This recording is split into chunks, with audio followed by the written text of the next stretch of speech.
memberikan waktu kepada saya untuk memberikan sedikit bacotan kepada teman-teman yang hadir di sini ya. Masih, dia jebak kamu jadi ketua PMV. Pertanyaannya kok mau? Oke, 1, 2, 3, action. Podcast, podcastin orang yuk. Selamat datang di Podcast, podcastin orang yuk.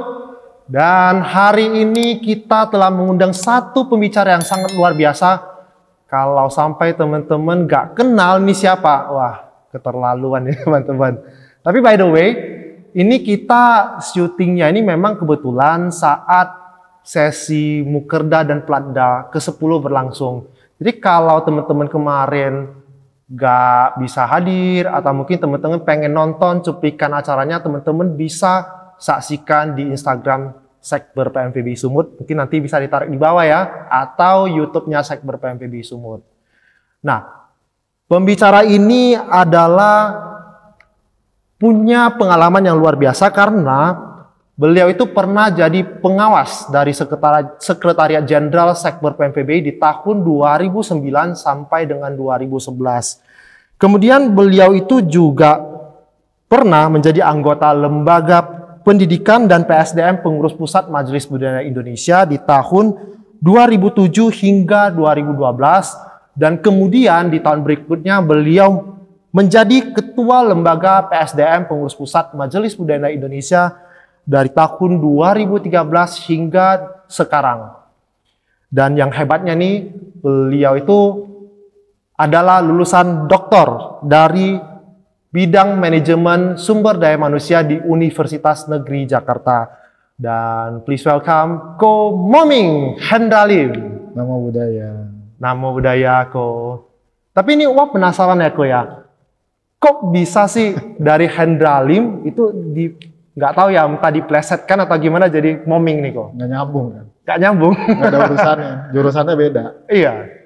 Sama seperti kita. Setiap orang kan punya nama panggilan. Ya. Jadi nama Moming adalah nama panggilan sejak saya SMP. Kejadiannya adalah waktu itu ada film silat, film kungfu di zaman RCTI baru mulai muncul. Jadi setiap Senin itu ada film kungfu. Dan salah satu karakter di film tersebut namanya Moming. Dan ketika saya sekolah, saya gundelin rambut, pelontos, ya gue dipanggil Moming. Ada yang panggil gundul, ada yang panggil Moming. Kamu pilih yang mana? Gua pilih Shaolin kok. Dan kebetulan itu memang filmnya berlatar belakang Buddhis. Shaolin. Oh. Shaolin. Jadi akhirnya dipanggil itu dari teman SMP, SMA. Lalu ketika saya main ke Wihara Ekaya Nagraha waktu itu dengan beberapa teman SMA, dan lanjut aktif di Buddha Budi waktu itu, nama itu terus dipakai. Sampai saya, ya sekarang dipanggilnya, orang kenalnya Moming.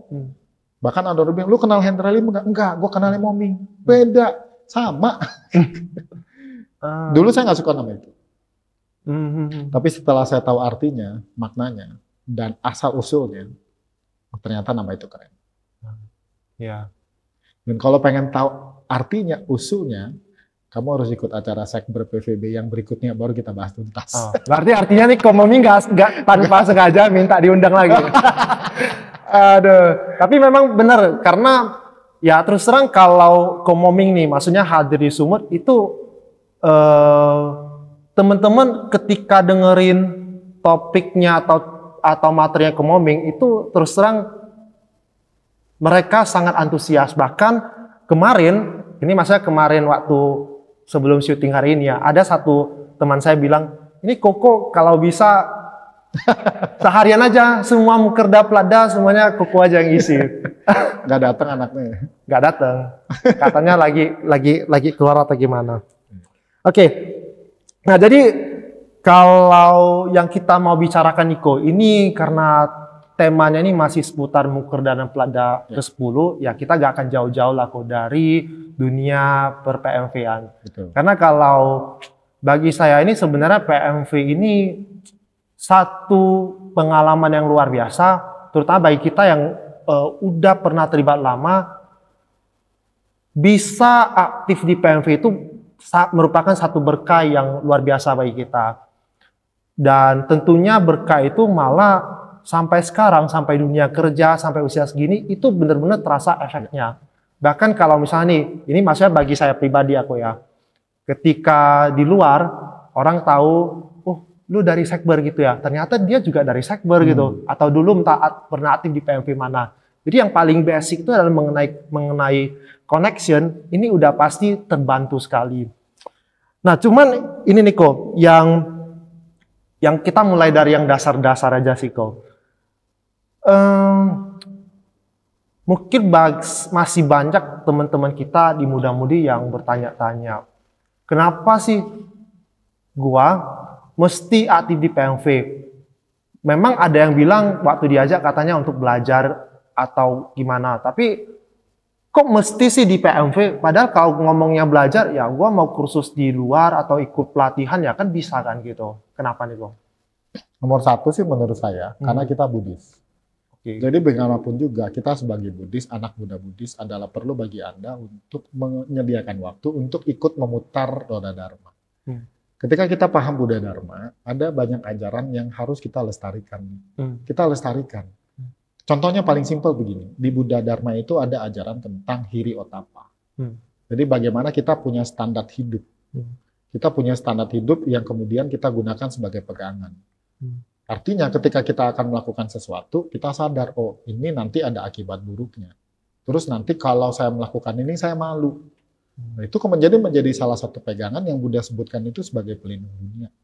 Just one basic teaching ya, karena kalau kita mau bahas itu nggak kelar di podcast ini. Jadi the very first foundation, kenapa kita aktif di PMV, karena kita Buddhis. Adalah sangat penting dan wajib bagi kita sebagai Buddhis untuk turut memutar roda Dharma. Meskipun kita nggak jadi penceramah, nggak jadi biku, nggak jadi apapun yang ceritanya pandita atau yang level-level atas kata orang, sekecil apapun kontribusi teman-teman di PMV itu termasuk buat saya itu termasuk ikut memutar roda Dharma. Sekecil apapun. Mungkin kita cuma jadi skrup kecil atau jadi baut kecil, no problem. Itu satu. Kedua, saya sering balik tanya kenapa enggak. Ingat Buddha mengajarkan bagaimana kita harus bisa punya pertemanan yang baik. Ingat ya teman-teman PMV, kita ini dipengaruhi oleh lingkungan. Contoh paling simpel nih, kita pakai parfum yang mereknya semahal apapun, terus lu masuk pasar ikan. Keluar, bawa apa? Amis. Bawa amis, bawa ikan. Karena pengaruh negatif itu kuat dibanding pengaruh positif sebenarnya. Makanya supaya kita bisa sukses nanti setelah pasca pendidikan, atau pendidikan tinggi, maka kita perlu punya lingkungan positif yang mendukung. Itu. Karena bagaimanapun juga, Anda yang masih muda, Anda adalah Buddhis berumah tangga yang nanti butuh mencari penghidupan dan penghasilan. Untuk itu kita perlu punya skill. Dan kenapa kita latihnya di wihara? Pendidikan informal itu seperti kita kursus Inggris dan sebagainya, itu mengajarkan skill, hard skill kita bilang. Jadi skill yang bisa diduplikasi. Nah kalau di wihara, teman-teman tuh belajarnya soft skill dan super skill. Soft skill adalah skill yang berurusan hubungan antar manusia. Dan itu hanya bisa dipelajari di lapangan langsung. Memang kita bisa latih ya. Kita bisa ajarin teorinya seperti ini, kemudian ilmunya seperti ini. Tetapi untuk mempraktikannya, teman-teman harus berhadapan dengan manusia. Dan nggak mungkin lu tidak berhadapan dengan manusia. Ya. Betul nggak? Ya. Kamu sekarang udah masuk dunia profesional, berhadapan dengan manusia. Anda misalnya memutuskan untuk terlibat bisnis, pasti berhadapan dengan manusia. Dan manusia itu kompleks, mereka punya nilai, mereka punya keyakinan, mereka membuat keputusan yang kadang-kadang kita harus bertanya, kok orangnya kayak gini sih? Orang kayak gitu sih? Tetapi kalau kita sudah terbiasa di PMV, berorganisasi, membantu orang lain, membantu orang banyak, itu akan membuat kita terlatih. Dan kenapa di wihara? Ya karena kita Buddhis, kan nggak mungkin lu di tempat lain. Saya sendiri personally, saya nggak pernah tertarik aktif di selain wihara. Kenapa? Karena wihara long lasting. Ada beberapa teman yang kemarin mungkin teman-teman di Sekber PVB Sumut, perayaan PMV ke-40. Ya, Dharma Wijaya itu. Dharma Wijaya 40. Ya, Berarti dia sudah 40 tahun wihara itu eksis. Ada beberapa organisasi yang menurut saya sama-sama Buddhis. Tetapi sifatnya tidak long lasting. Menurut saya tidak long lasting. Kenapa? Karena dia tidak settle di satu tempat. Kalau kita di wihara settle di satu tempat, maka kita punya keberlanjutan. Keberlanjutan. Nah itu yang kemudian menurut saya Tentu dalam konteks ini teman-teman yang aktif di non-wihara it's okay, itu pilihan. Tapi karena kita konteksnya adalah di sektor PVBI, kenapa tidak di wihara? Karena wihara adalah pusat pengembangan Buddha Dharma. Di situ. Dan memang, dan salah satu hal yang paling menarik kalau kita aktif di wihara, susahnya banyak. Bukan susah. Kalau kita pakai bahasa susah, itu kemudian kita akan menjadi orang terdemotivasi. Makanya kita sering menggunakan kata, kamu perhatiin, selama saya sharing di sini, saya sering menggunakan kata tantangan, rintangan, halangan.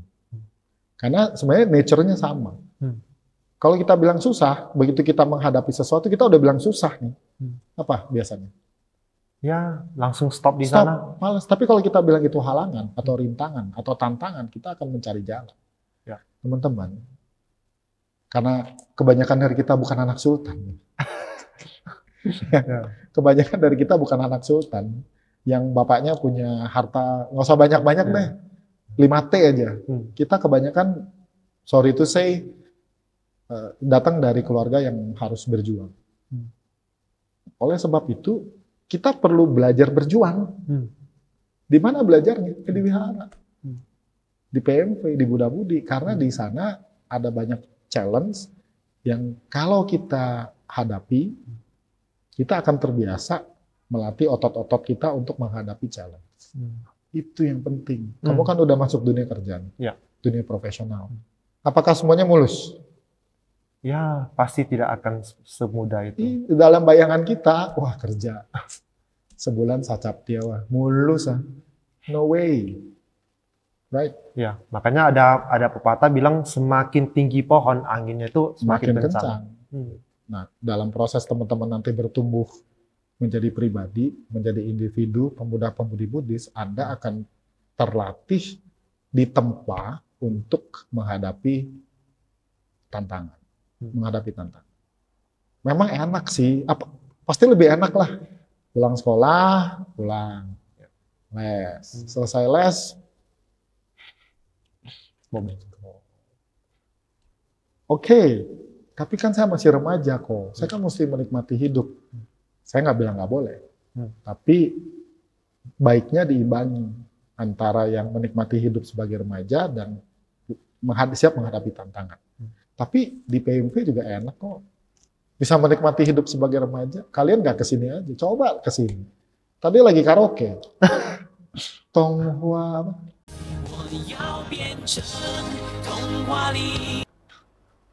Ya itulah. Nah itulah, happy bener gitu kan. Makanya untuk Anda-Anda yang punya kesempatan dalam pengertian tidak punya banyak rintangan dari orang tua, punya kebebasan, gunakan waktu itu sebaik-baiknya di PMV. Panjang ya? Ya. Ini udah 10 poin ini kok. Kayak bercanda. Tapi ini menarik ya kok ya. Terutama di poin pertama Koko, dengan keaktifan kita di PMV otomatis meskipun porsinya itu sedikit, maka kita juga berpartisipasi dalam memutar roda Dharma. Nah, cuman pertanyaan saya gini kok, ini kita ngomong secara awam ya kok, pasti kan ada yang nanya kan, emang penting bagi saya itu untuk berpartisipasi memutar roda Dharma. Dan artinya gini, yang penting saya itu cukup jadi orang baik.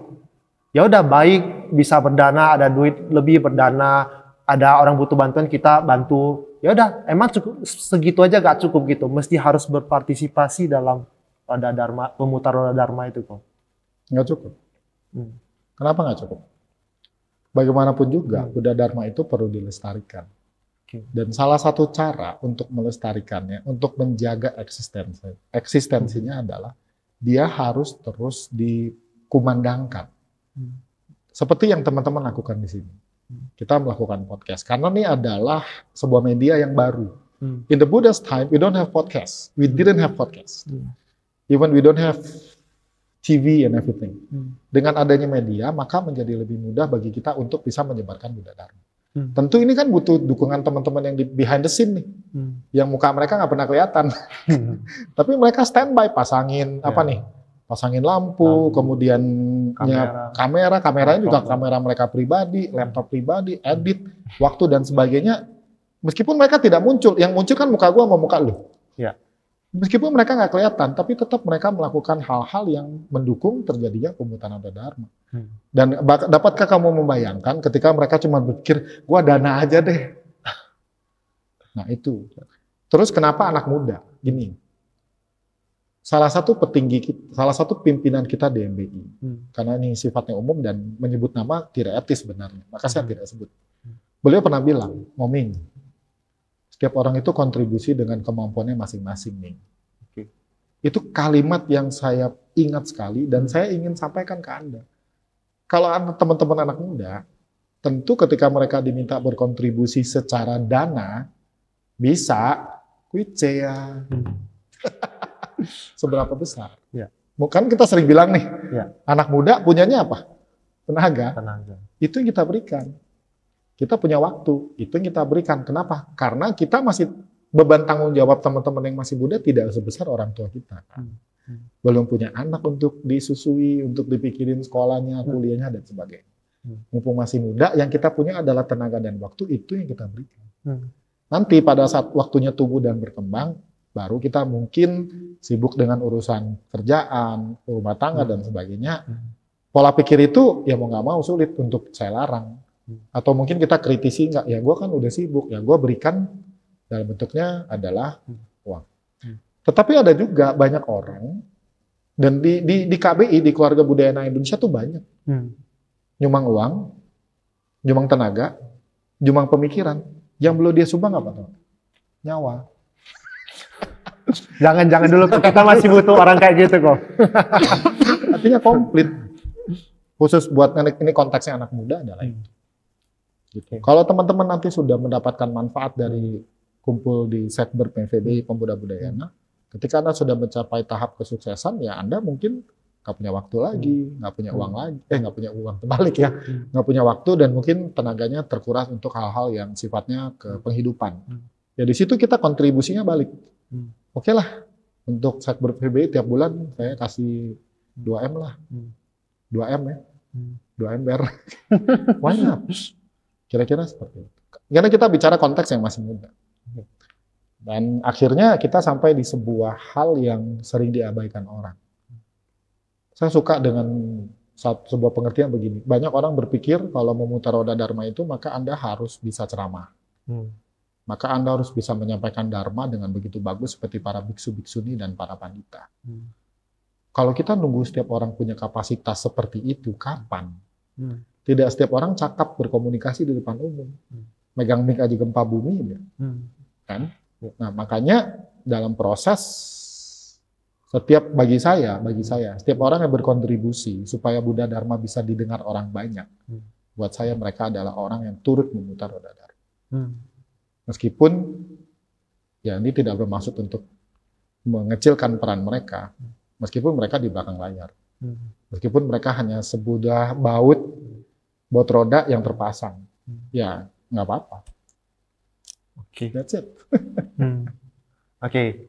Nah ini kita lanjut ini seandainya nih, misalnya saya ini barusan join di salah satu PMV.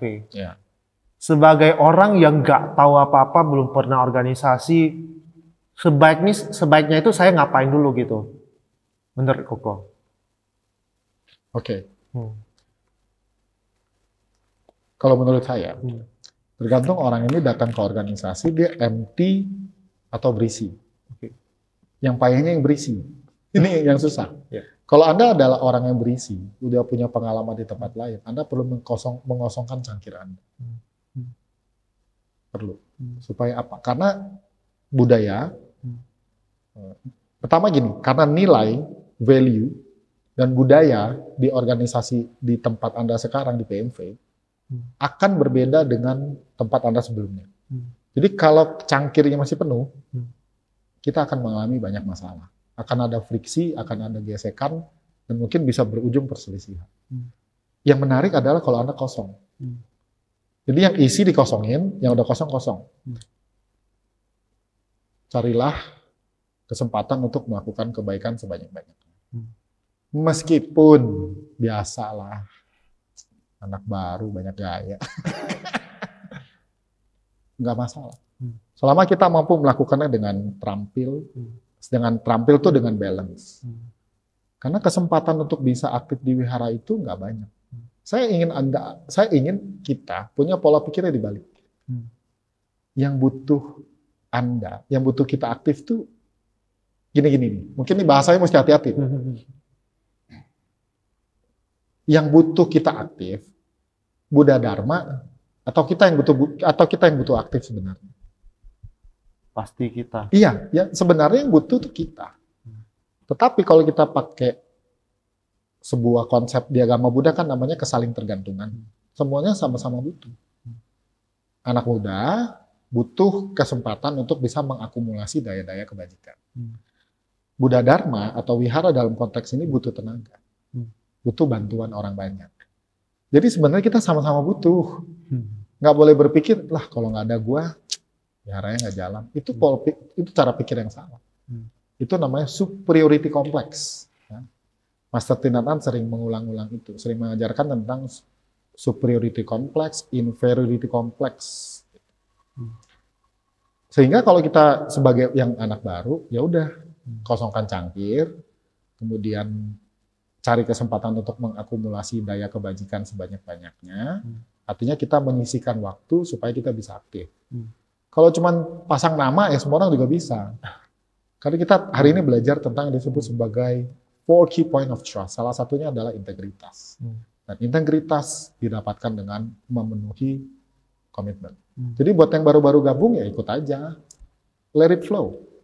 Dan satu lagi sih menarik kalau menurut gue. Jangan banyak so tahu, nanti banyak musuh. Bagaimanapun juga human relation itu unik loh.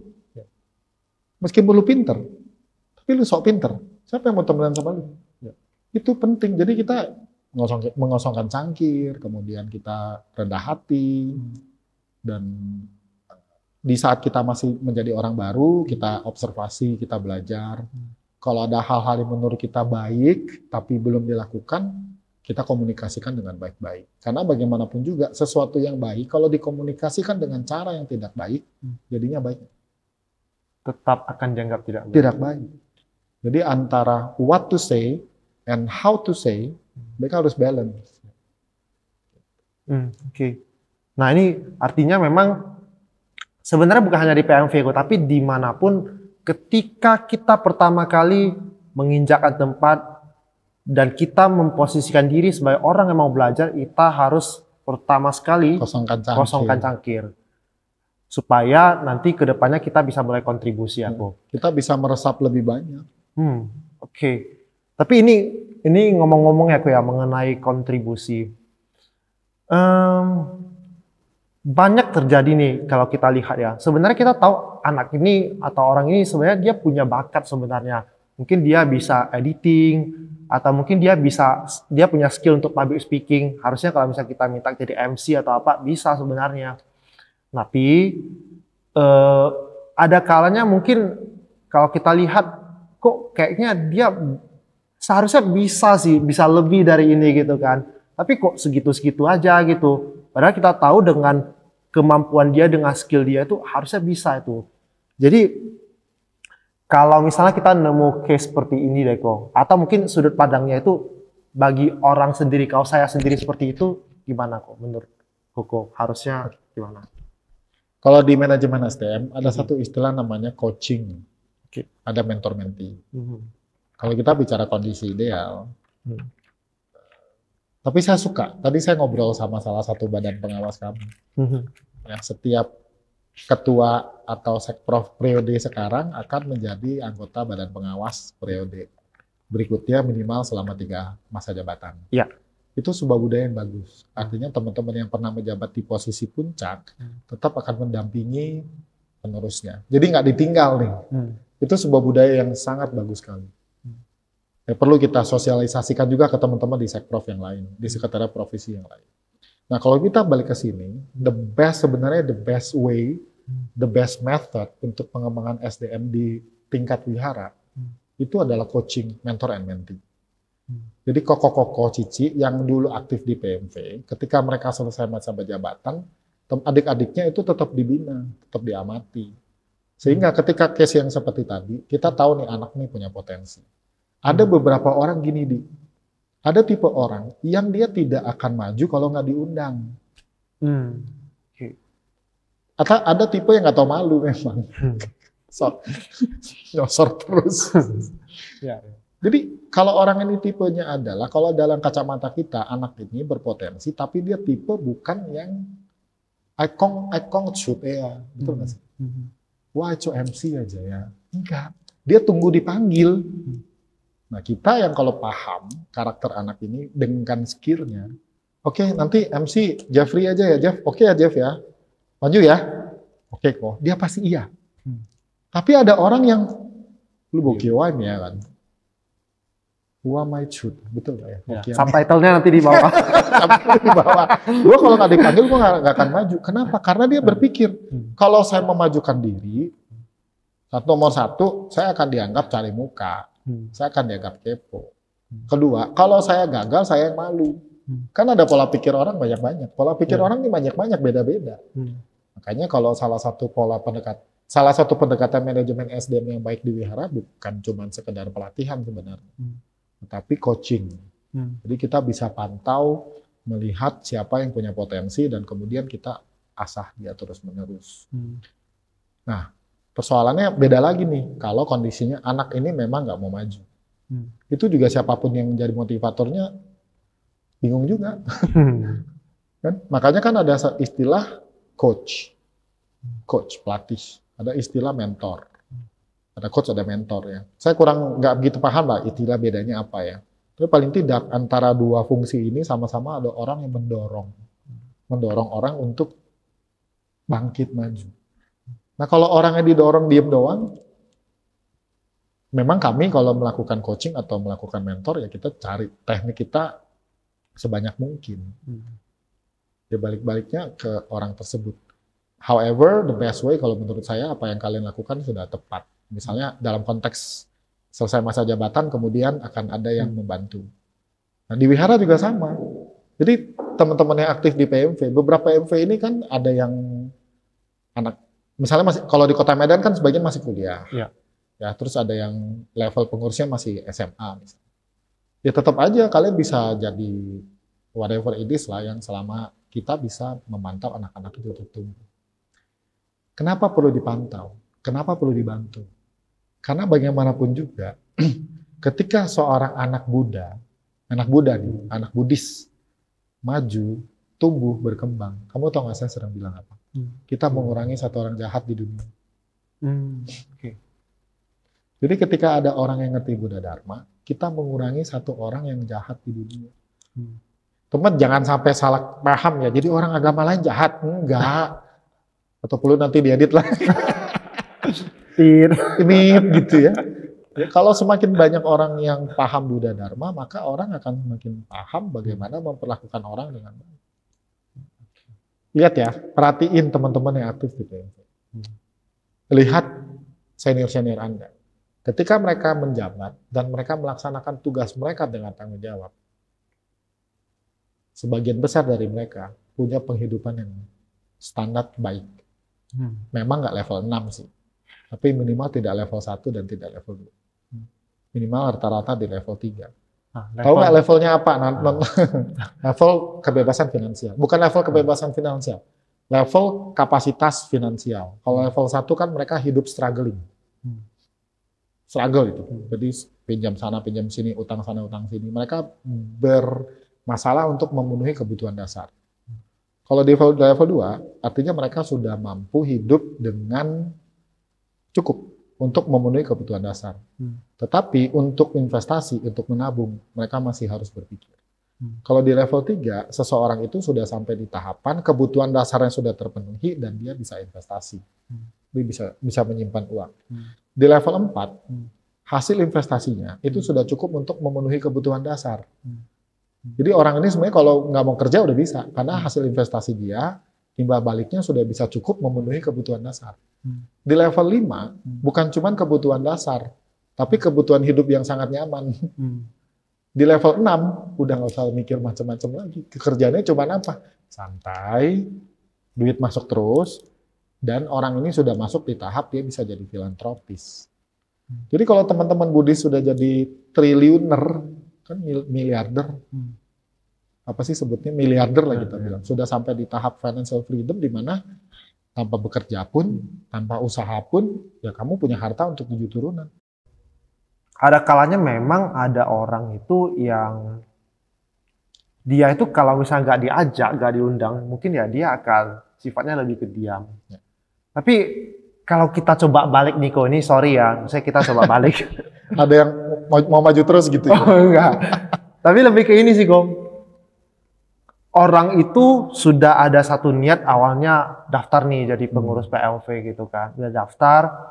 Tapi setelah itu kita mungkin dari pengurus PLV-nya sering follow up, ikut, katanya enggak gitu kan. Dan alhasil yang kita udah kasih tanggung jawab ke orang itu, bahkan kayak ya diabaikan atau mungkin kayak merasa ini bukan beneran tanggung jawab. Wah gitu. Menurut Koko gimana tuh kok tentang orang seperti itu? Aduh. Saya yakin di organisasi sosial, selain Buddhis atau selain wihara, selalu ada orang-orang, oknum kita bilangnya, yang punya karakter seperti itu. Karena tujuan dan motivasi mereka lain.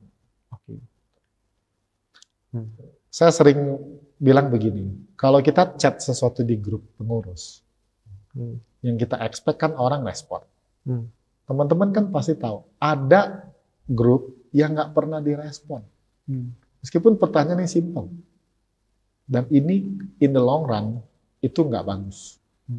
Jadi saya selalu bilang sama diri saya, kalau saya ikut grup, dan grup ini kebetulan buat saya aktif, kalau ada yang bertanya sesuatu, saya akan reply.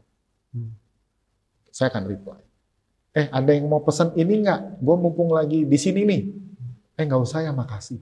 Simple loh. Ya. Tetapi itu merupakan sebuah respon yang kemudian akan membuat orang merasa diapain? Dihargai. Salah satu hal yang kita perlu pupuk dan jaga di wihara adalah rasa dihargai. Itu kenapa? Karena manusia pada dasarnya mereka adalah gini. Manusia itu biasa kalau butuh dihargai. Makanya simple, sekecil apapun coba ngomong. Nanti gua yang nganter ya, ngomong. Gitu. Nanti ini gua yang itu ini. Oke, makasih ya. Nah, orang-orang yang no respon seperti ini akan selalu ada. Dan kalau Anda sebagai pemimpin, leader, maka perlu melakukan pendekatan secara personal. Kalau memang sudah tidak bisa, ya sudah. Karena kadang-kadang begini, aktif di wihara, di organisasi Buddhis, sifatnya kan sosial. Sosial ya. Artinya kan butuh kerelaan, butuh ketulusan.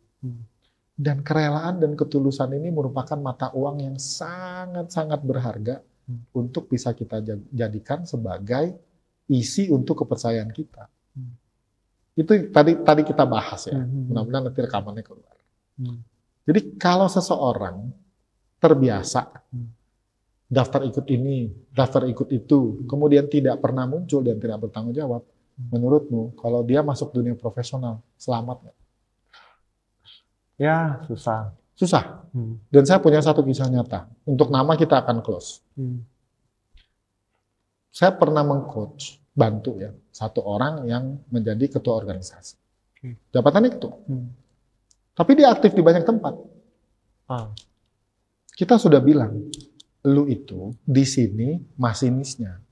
Di tempat lain, kamu itu cuma bagian yang lain. Sekali dibilangin, 2 kali dibilangin, 3 kali nggak bisa dibilangin kan? Ujung-ujungnya apa atau yang terjadi? Nggak ada yang bayar semuanya. Di bagian di mana dia menjadi anggota ataupun perannya kecil, enggak selesai. Apalagi di bagian ketika dia menjadi pimpinannya.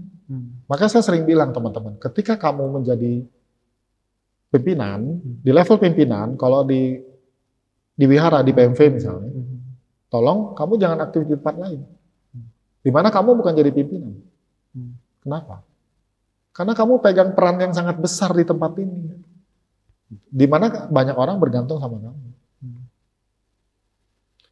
So, teman-teman yang sering jadi kutu loncat, muntaber istilahnya, mundur tanpa berita, karakter ini kalau diteruskan nggak akan memberikan dampak yang sangat buruk negatif untuk kamu ketika kamu masuk di dunia profesional. Kalau di dunia sosial aja kita bisa begitu menggebu, berkontribusi secara positif dan maksimal, bayangin energi yang kamu miliki kalau kamu masuk dunia profesional.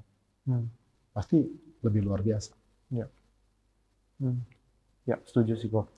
Artinya kan memang ya dalam kita nih sebagai manusia ya kita mesti punya rasa saling menghargai lah.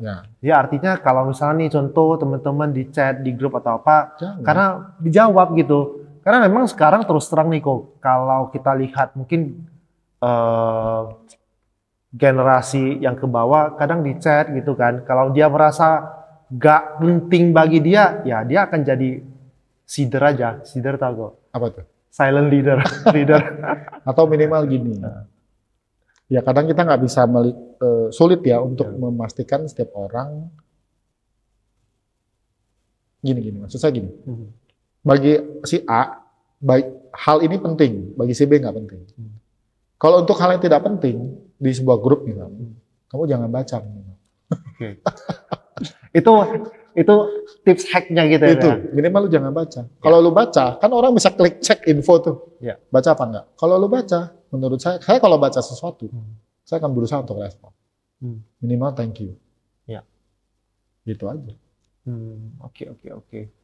Ya, artinya memang ya, kalau mau respon grup itu ya, itu pun bisa dibilang satu manner yang paling simple ya. Untuk menunjukkan lu peduli. Ya, tapi itulah yang banyak terabaikan. Makanya nih, kita masuk ke apa yang sedang kita kembangkan di lembaga PSDM, di PPMBI. Lembaga PSDM mendesain apa yang kami sebut sebagai etos kerja. Pernah dengar? Ya. Kami kasih nama Catur Dharma Dasa Plus. Ada plusnya. Plusnya itu gimana? Karena begini, SDM MBI terdiri dari pandita dan non-pandita. Lembaga PSDM PPMBI tidak mengurusi SDM pandita.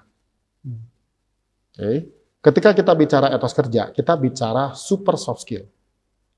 Jadi ada super soft skill, ada soft skill, ada hard skill. Super soft skill itu malah yang paling bawah, etos kerja. Yang kami bangun, istilahnya adalah peduli melayani. Jadi kata kunci bagi Anda di Wihara, di PMV juga, di Sekber PPBI, bahkan di semua organ di MBI plus Banom, karena saya nggak berani nyebut Sangga Agung ya, bukan bidang saya soalnya. Itu karakter kuncinya adalah peduli dan melayani. Itu yang tercantum di anggaran dasar kita belum, ya? Belum. Itu mudah-mudahan nanti di Munas bisa diputuskan. Fix. Karakter base pengurus organisasi MBI dan Banom, peduli melayani. Bagaimana cara melayaninya? Cara melayaninya itulah disebut Catur Dharma Dasa Plus. Catur itu kan 4. Dasa itu pelayan. Jadi pelayan Dharma. Jadi 4 etos atau sikap pelayan Dharma. Plus 2 untuk pandita. Untuk yang non pandita, nomor 1 itu tulus. Nomor 2 itu cerdas. Nomor 3 gotong royong. Nomor 4 tanggung jawab. Untuk para pandita ada tambahan 2 karakter lagi. Pertama adalah kompeten. Dan satu lagi rendah hati. Jadi mudah-mudahan 6 hal ini kemudian kita bisa jadikan sebagai pegangan kita bersama di MBI plus Banom untuk mengatasi masalah-masalah tentang SDM-SDM yang ya gitu dah. Iya. Ada nama, tiada bentuk, dan tiada wujud. Kalau sekolah kan ada diakreditasi dulu kan ada kan? Disamakan. Ini pengurus yang terdengar. Iya. Oke. Nah ini kembali lagi nih ke urusan per-PMV-an ya kok ya. Atau mungkin organisasi lain mungkin pernah ngalamin kendala yang sejenis. Karena kalau kita udah jalan nih setengah jalan, pasti kan masalah-masalah itu kan pasti akan muncul terus kan. Entah nanti anggota gak aktif lah atau apalah itu bisa aja terjadi. Dan nanti malah nanti nyampur lagi ke masa pribadi kita kok. Misalnya kayak ada kerjaan lain yang sehingga secara waktu kita mungkin udah agak terbatas gitu. Dan alhasil di satu titik kita akan mengalami yang namanya jenuh. Yes. Nah itu gimana nih kok? Maksudnya kayak menurut Koko itu mengatasi rasa jenuhnya itu bagusnya gimana kok? Berat ya kok ya? Saya nggak ngalamin sih soalnya. Saya nggak pernah jenuh. Ya, Cuman maksudnya gini, masalah adalah ciri-ciri samsara kan. Ya. Ya, dukkha gitu. Udah mengajarkan tentang eksistensi dukkha. Dalam kondisi apapun, single dukkha. Ya. Punya pasangan dukkha. Punya pasangan 2 lebih dukkha lagi. Janganlah, jangan. Santuti. Santuti. Gak punya anak dukkha. Punya anak dukkha. Diam di rumah dukkha. Tapi pernah dengar nggak kata-kata ini? Choose your suffering. Pilih penderitaan kamu. Jadi pilih duka yang worth dukain. Bahasa Inggrisnya jadi hancur. Jadi kita pilih duka, ketika kita alami, itu duka yang layak kita rasakan. Dan buat saya, aktif di wihara, aktif di PMV, aktif di organisasi Buddhis, dukanya layak untuk saya rasakan. Jadi dukanya layak. Kayak kita misalnya capek gitu kan, capek mau punya badan bagus, itu kan capek yang layak dijalanin. Jadi duka yang kita alami karena kita aktif di wihara, aktif di PMV adalah duka yang layak kita rasakan. Karena itu akan memberikan kontribusi positif bagi perkembangan Buddha Dharma. Kalau kita pakai cara pandang seperti itu, maka ada kalanya ketika kita jenuh, kita boleh istirahat sebentar kok. Istirahat dulu sebentar. Sorry ya Di, gue kayaknya lagi nggak bagus mental state gue. Boleh nggak seminggu ini gue santai dulu ya. Kasih gue waktu ya seminggu ya. Oke Jeff, nanti sampai jumpa minggu depan ya. Oke. Nanti kamu sebagai pemimpin kamu boleh cek berkala. 2 hari kemudian, Jeff, ancua hobo. Hola men kiala. Oke ya, thank you. Jadi itu orang tuh disentuh. Nah kadang-kadang kita suka abai. Suka mengabaikan orang yang terabaikan. Kan sedih kan? Kan pasti saya yakin di PMV kamu, di organisasi kamu, ada kok tipe-tipe orang tuh yang memang dia nggak suka muncul. Dia orangnya diem, dia terpinggirkan. Tapi bukan berarti dia tidak berkontribusi. Kan ada selain silent reader, kan ada juga silent power gitu. Nggak pernah muncul, tapi kalau dimintain tolong, ready, siap 45. Oh, kembali ke sini yang teman-teman yang lagi jenuh, I think it's okay for break taking. I think it's okay for taking a break. Gue perlu untuk kumpul dulu sama keluarga. Gue perlu untuk menghindar dulu deh. Karena menurut saya menghindar adalah salah satu strategi untuk kedamaian batin. Atau mungkin nih, ini case-nya pasti pernah terjadi. Kita nggak pas dengan seseorang. Dan selama kita bersama dengan seseorang itu, akan banyak masalah terjadi. Pilihan untuk menghindar adalah salah satu pilihan untuk menciptakan kedamaian. Sehingga tidak terjadi emosi atau nuansa negatif untuk orang banyak. Menurut saya itu juga salah satu coping strategi. Bukan berarti dia tidak mau bantu loh. Tapi udahlah daripada nanti kita sering cekcok, nggak cocok, kemudian kita berselisih paham. Itu kan nggak bagus juga buat perkembangan batin kan. Udahlah untuk sementara ini gue nggak bantu secara apa istilahnya, nggak bantu secara all out deh, tapi you need me, help you. Karena ada yang orang-orang justru banyak orang senang seperti itu. Banyak orang senang menjadi donor darah mendadak. Karena ada yang donor darah rutin, ada yang donor darah mendadak tuh. Jadi ada yang senang menjadi donor mendadak. Jadi teman-teman pada saat kita jenuh, I personally say that would be okay to take a break. Tapi analoginya itu bisa ke ini nggak sih kok? Ya, gimana? Kalau misal nih kok, ini maksudnya nanti minta pendapat kuku lah kok ya. Kalau misalnya nih ya ulat itu kan nanti kedepannya kan akan jadi kupu-kupu ya. Tapi kalau misalnya nih dia ketika nanti udah jadi kepompong, pasti kan ibaratnya udah setengah jalan ini udah mau jadi kupu-kupu. Berhenti kan sayang gitu kan. Gak mungkin berhenti juga sih sebenarnya. Tapi ya itu maksudnya bisa pakai analogi itu gak sih kok ketika menyikapi kejenuhan? Yang satu kan natural causes. Oke. Natural causes. Kalau perumpamaan tadi kita berbicara tentang apa yang terjadi di alam. Oke. Dan dia punya proses yang menurut saya sudah firm lah. Selama tidak ada gangguan, misalnya hujan atau dahannya dipotong, atau kebakaran hutan, maka si ulat ini kemudian menjadi kepompong dan bertransformasi menjadi kupu-kupu. Ini kan natural process. However, ketika kita bicara tentang human development, sometimes itu butuh yang namanya intervention process. Jadi proses yang diintervensi. Seperti kita lihat ada masalah di teman-teman sekretaris misalnya. Saya kemarin pernah diterima surat dari salah satu daerah. Begitu saya baca, ini bahasa Indonesia kacau balau semua. Mulai dari pembukaan, isi penutup kacau balau nih. Terus saya stabiloin kan, terus saya kirim kepada orang yang menurut saya pimpinannya. Ya Ming, memang kita perlu pelatihan untuk menulis surat yang benar. Nah itu namanya intervention process. Nah, kalau yang tadi natural process, dia pasti jadi kok. Nggak akan terjadi, si ulat ini nggak akan batal jadi kupu-kupu kecuali memang ada natural disaster. Kalau kita bicara dalam konteks human development, selalu butuh intervention process. Selalu butuh.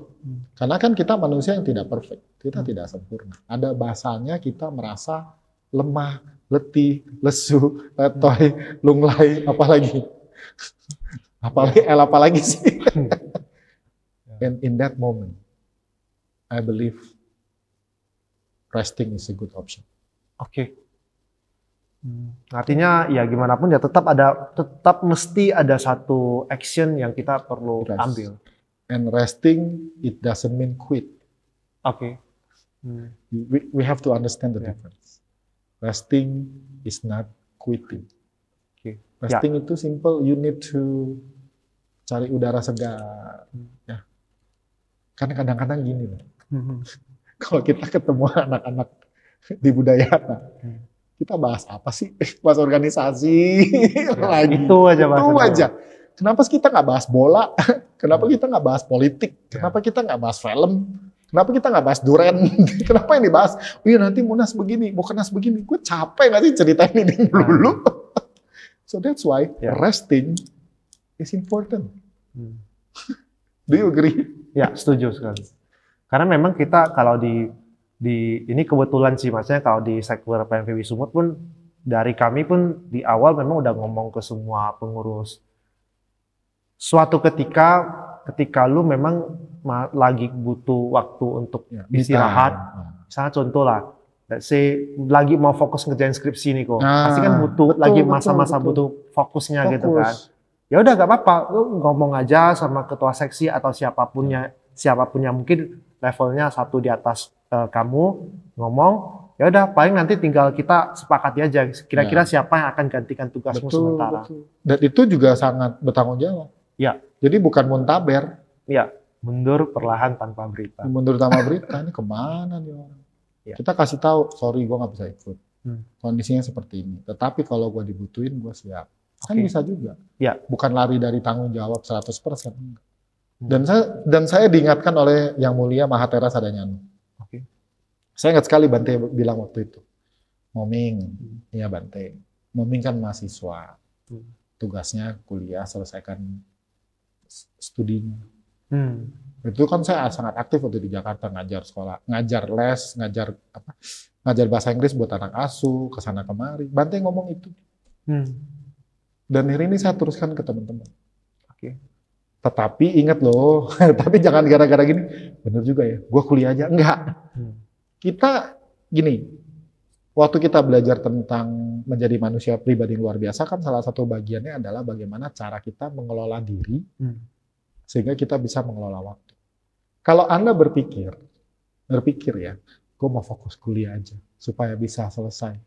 Kalau kita jadi orang yang tidak teratur, tetap aja kagak selesai. Ya. Dan untuk bisa hidup teratur, atau kita belajar untuk mengelola waktu, Maka Anda perlu di usia masih produktif dan muda, di usia-usia SMP, SMA, kuliah, Anda perlu bisa men-challenge diri Anda punya banyak peran. Atau punya peran-peran signifikan yang bisa didapat dari aktif di PMV. Ya. Oke. Nah, ini nih kok yang terutama nih bagi teman-teman yang udah ikut mungkin organisasi atau mungkin ya memang usianya udah lebih senior, pasti di satu perjalanan hidupnya kalau kita coba refleksi ya ya, ketika kita reach sesuatu hal ya, misalnya kayak contoh bisa dapat pekerjaan atau mungkin kayak bisa dapat penghasilan yang layak atau mungkin ya apapun itu, atau mungkin di PMV itu bisa ada kesempatan belajar yang sangat banyak. Kalau kita coba refleksi nih, pasti gak akan mungkin semua pencapaian kita itu murni hanya karena kita sendiri. Ya. Sure thing. Cuman ini yang jadi satu pertanyaan nih Ko, menurut Koko, gimana sih cara kita berterima kasih yang lebih baik kepada orang-orang yang memang udah berjasa di kehidupan kita Ko? Wow. That's deep.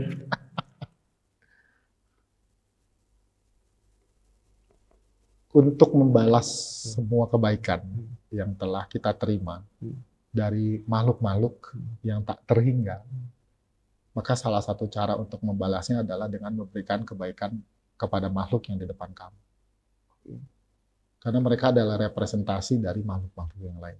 Kan kita nggak kenal. Siapa yang, contoh gini ya, siapa sih yang masakin teman-teman peserta selama sekian hari di sini? Anda misalnya makan pagi jam 7, mereka bangun jam berapa? Itu Anda makan malam jam 7, mereka masak, mereka pulang jam berapa? Kita tidak pernah tahu. Jadi seumur hidup teman-teman, seumur hidup kita semua ini mendapatkan kebaikan dari banyak makhluk yang kita nggak tahu siapa, kita nggak kenal. Terus bagaimana cara kita membalas kebaikan mereka? Salah satunya adalah dengan melakukan kebaikan, mengakumulasi daya kebajikan dengan makhluk yang ada di depan kita. Pada saat kita melihat ada sesuatu yang dapat kita lakukan, dan kita tergerak untuk melakukan, ya lakukan. Itu satu. Kedua, sangat penting untuk bersikap rendah hati. Ya karena tidak mungkin semua prestasi yang kita sudah capai, semua hasil yang kita sudah dapatkan, itu semata-mata karena saya. Sombong banget loh. Saya ngalamin kok di proses saya studi.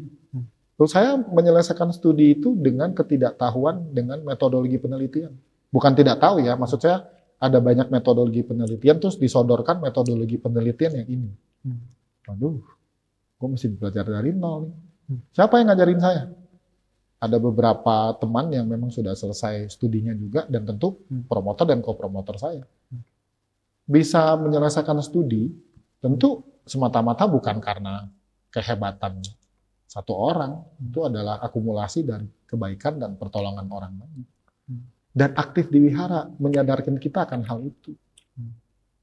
Lewat apa? Diskusi, kita dengar dhamma sharing, dengar dhamma talk, ngobrol dan sebagainya. Dan itu kemudian membuat kita jadi ngeh. I'm nothing without others. If you understand, if we understand, we are nothing without others, maka at the same time, kita akan berupaya untuk serving others. Ya. Ya, luar biasa. You have a very deep, difficult questions. But thank you for asking it. Thank you. Tapi memang itu gimana ya? Kalau ini saya kembali lagi nih kok ke saya pribadi.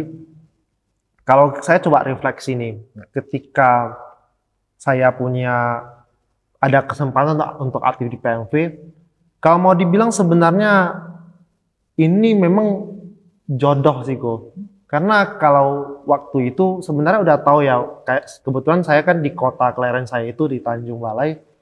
Ya memang saya udah tahu di wihara ini ada kumpulan muda-mudinya. Tapi memang saya ingat ada satu guru agama saya itu yang malah sebenarnya mendorong, kayaknya lu bisa lah jadi pengurus atau mungkin ketua muda-mudi. Dia sebenarnya kalimat yang simple, tapi itu sebenarnya jadi satu dorongan yang luar biasa. Dan sampai sekarang ya, memang luar biasanya Bapak itu atau Romo itu masih sangat aktif sih sekarang. Jadi ya, Inisialnya B. oh, tahu. Tapi ya benar-benar. Jadi ya memang kalau saya pribadi ya sebenarnya saya sangat thank you untuk Bapak tersebut, karena kalau nggak ada dorongan seperti itu ya mungkin niat kita untuk aktif itu nggak ada. Dan itu malah sebenarnya kalau kembali lagi kalau kita refleksi perjalanan untuk bisa aktif di PMV itu sampai sekarang itu benar-benar jadi satu privilege ya bisa dibilang untuk kehidupan kita. Dari mungkin kita bisa nemu banyak orang, kemudian malah sebenarnya kayak kalau teman-teman tahu ya pasti pasangan hidup juga dari sini ya luar biasa sih. Bonus. Ya itu bonus ya, nggak mesti harus sama. Jangan yang dicari itu bonus. Itu nggak bener itu. Kalau yang dicari itu. Ya, itu bonus. Saya sering bilang itu bonus. Ya. Kalau nabung kan dapat bunga, itu bunganya. Iya. Boleh nggak diambil? Boleh lah. Tapi memang paling penting itu sebenarnya ya niat kita untuk membantu adik-adik kita. Karena kalau kita di Sekber PMVB Sumut ya aku ya, terutama bagi saya pribadi, kalau kita mikir ya, ketika kita udah pindah nih, itu mayoritas pasti ketika ajak ke wihara lagi itu rata-rata gak mau. Tapi satu hal yang jadi bagi saya pribadi ya, maksudnya yang jadi pemicu kenapa sampai sekarang masih mau aktif, simple. Ini bentuk terima kasih saya karena saya udah diberikan kesempatan untuk belajar banyak hal, sehingga ketika saya ada kesempatan aktif di sini, saya ingin agar hal-hal yang sudah saya dapatkan bisa didapatkan oleh adik-adik. Dirasakan oleh orang yang lain. Ya itu sharing aja ya. Tapi beneran malah itu yang jadi pondasi kita supaya sampai hari ini ya meskipun kayak jenuh dan lain-lain, itu yang membuat kita terus bertahan. Ya, supaya ada keberlanjutan kan. Iya. Ya, artinya sebuah pengalaman baik, mendidik dan kemudian membuat kita bisa menjadi pribadi kita yang sekarang, itu kan tidak terpisah dari pengalaman ketika kita berada di PMV dan juga aktif di Sekber PVI. Dan ada begitu banyak hal magic dan positif. Ini sayang nih kalau nanti adik-adik kita nggak ngerasain gitu.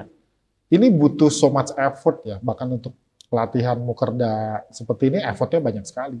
Dan kenapa mereka mau melakukannya? Karena sebagai wujud terima kasih atas pengalaman yang dulu kami rasakan. Dan kami ingin adik-adik kami juga merasakan hal yang sama. Sehingga nanti in the end, everyone is going to grow together in the Dhamma. Oke. Jadi ya itu pembahasan yang sangat menarik ya Gua. Hari ini kita memang udah belajar banyak. Dari pertama sekali ya pentingnya memang kita bisa aktif di PMV. Kemudian bagaimana pentingnya kita bisa struggle atau mungkin bertahan ketika kita ada satu kejenuhan, sampai bagaimana kita itu bisa berterima kasih terhadap orang-orang yang memang udah berjasa dengan kita, termasuk ketika kita bisa aktif di PMV. Mungkin dari Komoming bisa kasih satu closing statement untuk menutup perbincangan kita ini kok. Ya. Setiap hal baik yang kita alami itu dikontribusikan juga oleh banyak makhluk, orang-orang yang kita tidak kenal, dan tentu kita perlu membayar kembali kebaikan mereka. Khususnya ketika kita bicara tentang pengalaman dan kekayaan pengetahuan kita dapatkan selama kita aktif di wihara dan di PMV tentunya. Sehingga cara kita membayar kembali semua kebaikan itu adalah dengan aktif, dengan menunjukkan rasa tanggung jawab kita, dengan melakukan banyak hal positif dan baik. Nah, khusus untuk menjaga supaya kondisi-kondisi baik ini terus ada satu hal yang baik. Acan Pram itu ada satu buku judulnya Kindfulness. Kindfulness, bukan mindfulness ya, kindfulness. Kalau secara umum, simpelnya kita terjemahkan sebagai sebuah kebaikan hati. Dan kalau kita bisa berkontribusi atau memandang semua makhluk dengan kebaikan hati, kita nggak akan banyak masalah di PMV. Makanya saya ingin share ya teman-teman, lihat siapapun panitia, apapun komitmen yang kalian sama-sama sepakati, it's for your own benefit. Makanya kalau kita ketemu orang, satu hal aja yang paling sering kita lakukan, senyum aja. Makasih ya, kamu ya, thank you ya. Itu luar biasa. Thank you so much for today. Ya, thank you Ko Moming untuk perbincangannya yang sangat luar biasa. Ya, semoga dari perbincangan kita hari ini aku ya bisa jadi satu masukan, motivasi bagi teman-teman PMV ya supaya bisa terus maju, tetap bertahan di semua kondisi yang dialami di PMV. Dan terima kasih untuk Ko Moming juga sekali lagi karena udah bersedia berbagi di sela-sela waktu Koko. Dan terima kasih juga udah mau ke Medan. Tadi Ko Moming udah bilang kan katanya pengen diundang lagi. Tenang Ko, pasti ada sesi lanjutannya lagi Ko. Nanti ceritanya di situ ya. Ya, nanti kita flashback lagi Ko. Oke, sekian pembahasan kita hari ini. Ya, thank you teman-teman yang udah menyaksikan podcast edisi spesial Mukerda dan Platda kali ini. Terima kasih, Namo Sang Hyang Adi Budaya, Namo Buddhaya. Namo Buddhaya. Bye-bye. Jeff, tolong fotoin ceritanya lagi. Oh. Ya, nggak, maksudnya, sorry, jangan pakai itu. Jeffrey tolong fotoin. Nggak pakai handphonemu, suasananya.